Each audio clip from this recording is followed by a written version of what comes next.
नमस्कार। के शिक्षा गुरु संस्कृत यूट्यूब चैनल पर आप सभी दर्शकों का हार्दिक स्वागत एवं अभिनंदन। आज हम बात करने वाले हैं सूर्य भगवान भास्कर देव के बारे में। रविवार की व्रत कथा की विधि का पूजन किस तरह रखना चाहिए, कैसा क्या होना चाहिए। तो चलिए वीडियो को स्टार्ट करते हैं और सबसे पहले आपको बता देते हैं कि व्रत की विधि क्या है। लेकिन नया वीडियो शपथ व्रत की कथा सुनने के लिए हमारे YouTube चैनल को सब्सक्राइबर जरूर करें। सर्व मनोकामना की पूर्ति हेतु रविवार का व्रत श्रेष्ठ है। इस व्रत की विधि इस प्रकार है। प्रातः काल स्नान आदि निवृत्त होकर स्वस्थ वस्त्र धारण करें। संत सत्यचित्त होकर परमात्मा का सुमिरन करें। भोजन तथा फलहार से सूर्य प्रकाश रहते ही कर लेना चाहिए, उचित है। यदि निराहार रहने पर सूर्य छिप जाए तो दूसरे दिन सूर्य उदय होने पर अर्घ्य देने के बाद ही भोजन करें। व्रत के दिन नमकीन तेल युक्त भोजन कदापि ना करें। इस व्रत को करने से मान सम्मान बढ़ता है तथा शत्रुओं का क्षय हो जाता है। आँख की पीड़ा के अंतरित अन्य सब पीड़ाएं दूर हो जाती है। तो ये तो थी व्रत की विधि। अब चलते हैं, कथा को आरंभ करते हैं। ध्यान पूर्वक सुने और उसका लाभ लेवे।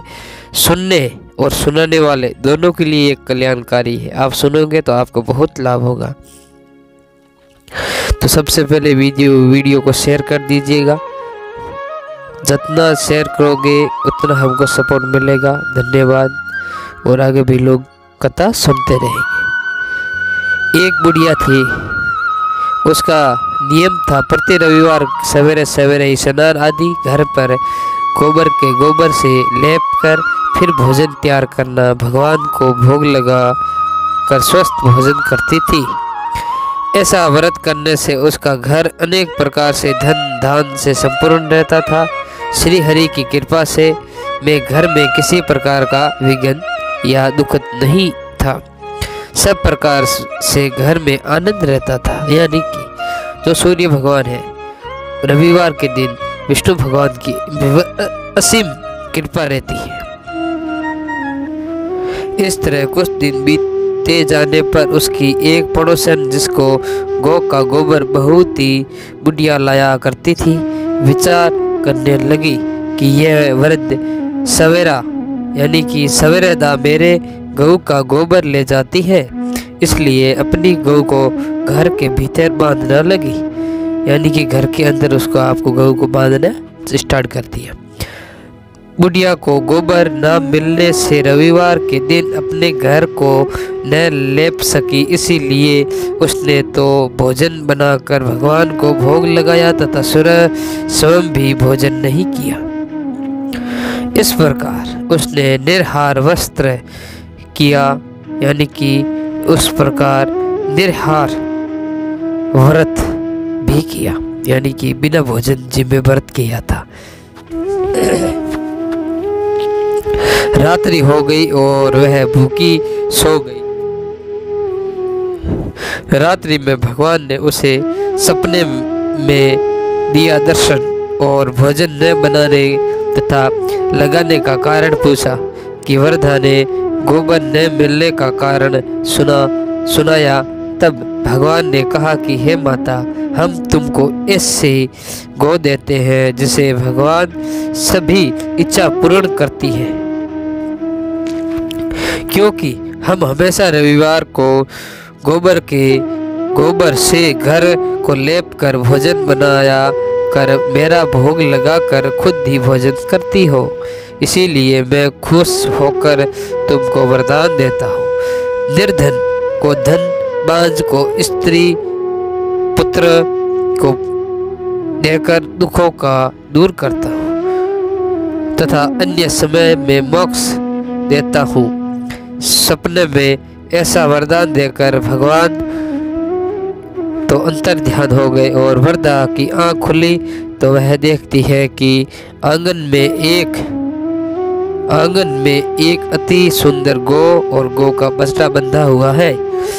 वह गाय को बछड़े को देखकर अत्यंत प्रसन्न हुई और उसको घर के बाहर बांध दिया और वह खाने चराने डालना शुरू कर दिया।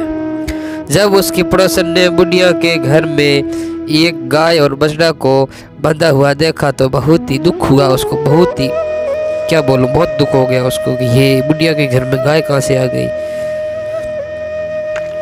द्वेष के कारण उसका हृदय जलने लगा। उठो और उसने देखा कि गाय ने सोने का गोबर किया है, तो वह उस गाय का गोबर लेकर और अपने गाय को गोबर उसकी जगह पर रखा करती थी। यानी कि जो बुढ़िया की गाय थी वो सोने का गोबर देती थी, लेकिन जो लालच पड़ोसन ने क्या करती, अपना गोबर लाके इस गौ के पीछे रखती और सोने का गोबर लेके घर जाती थी। वह निरपति ऐसा ही करती रहती थी और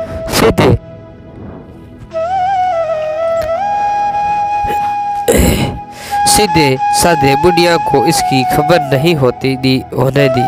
तब सर्वव्यापी ईश्वर ने सोचा कि चालाक पड़ोसन के कर्म से बुढ़िया ठगी जा रही है, तो इस ईश्वर ने संध्या के समय अपनी माया से बहुत ही जोर की आंधी चला दी, यानी कि तूफान आ गया। बुढ़िया ने अंधेरे की भय से अपनी गौ को अंदर बांध लिया और प्रातः काल जब बुढ़िया ने देखा तो गौ के पीछे सोने का गोबर पाया, तो उसके अचक की सीमा नहीं रही, यानी कि अचरज में पड़ गई कि ये गऊ तो सोने का गोबर देती और वह प्रतिदिन गऊ को घर के भीतर ही बांधना लगी। इधर पड़ोसन ने देखा तो बुढ़िया गऊ को घर में भीतर बांधने लगी और उसका सोने का गोबर उठाने का दावा नहीं चलता और वर्ष इष्ट को डालने में जल उठी और कुछ उपाय न देख पड़ोसन ने उसे देश के राजा की सभा में जाकर वहाँ कहा, मेरी पड़ोसन में एक वृद्ध के पास ऐसा गऊ है जो आप जैसे राजा के ही योग्य है। वह नित्य सोने का गोबर देती है। आप इस सोने से प्राप्त प्रजा का पालन करिए। यह वृद्धा इतने सोने से क्या करेगी। राजा ने यह बात सुनकर अपने दूतों को वृद्धा के घर से गऊ लाने की आज्ञा दी। वृद्धा प्राप्त ईश्वर का भोग लगाया भोजन ग्रहण करने ही जा रही थी कि राजा के कर्मचारी ने गऊ खोल कर ले गए।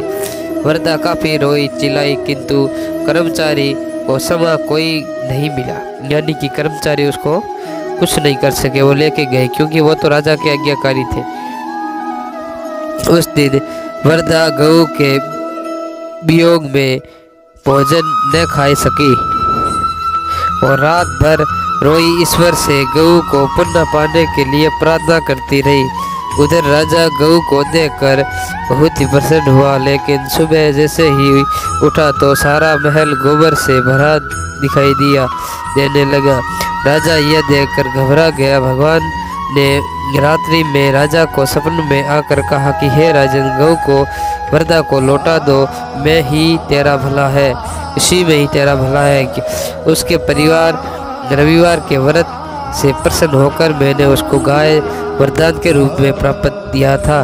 प्राप्त होने पर राजा ने सुबह होने पर वृद्धा को बुलाकर बहुत ही से ध्यान धन के संपत्ति दान सामान के सहित गऊ को बछड़ा लौटा गाय और बछड़ा लौटा दिया।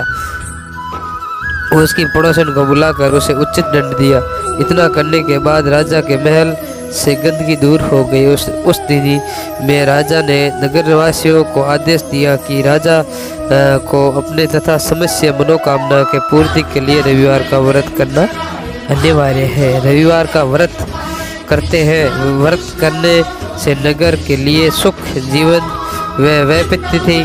व्यतीत करने लगे और कोई भी बीमार तथा प्रकृति का क्रोध उस नगर पर नहीं होता है।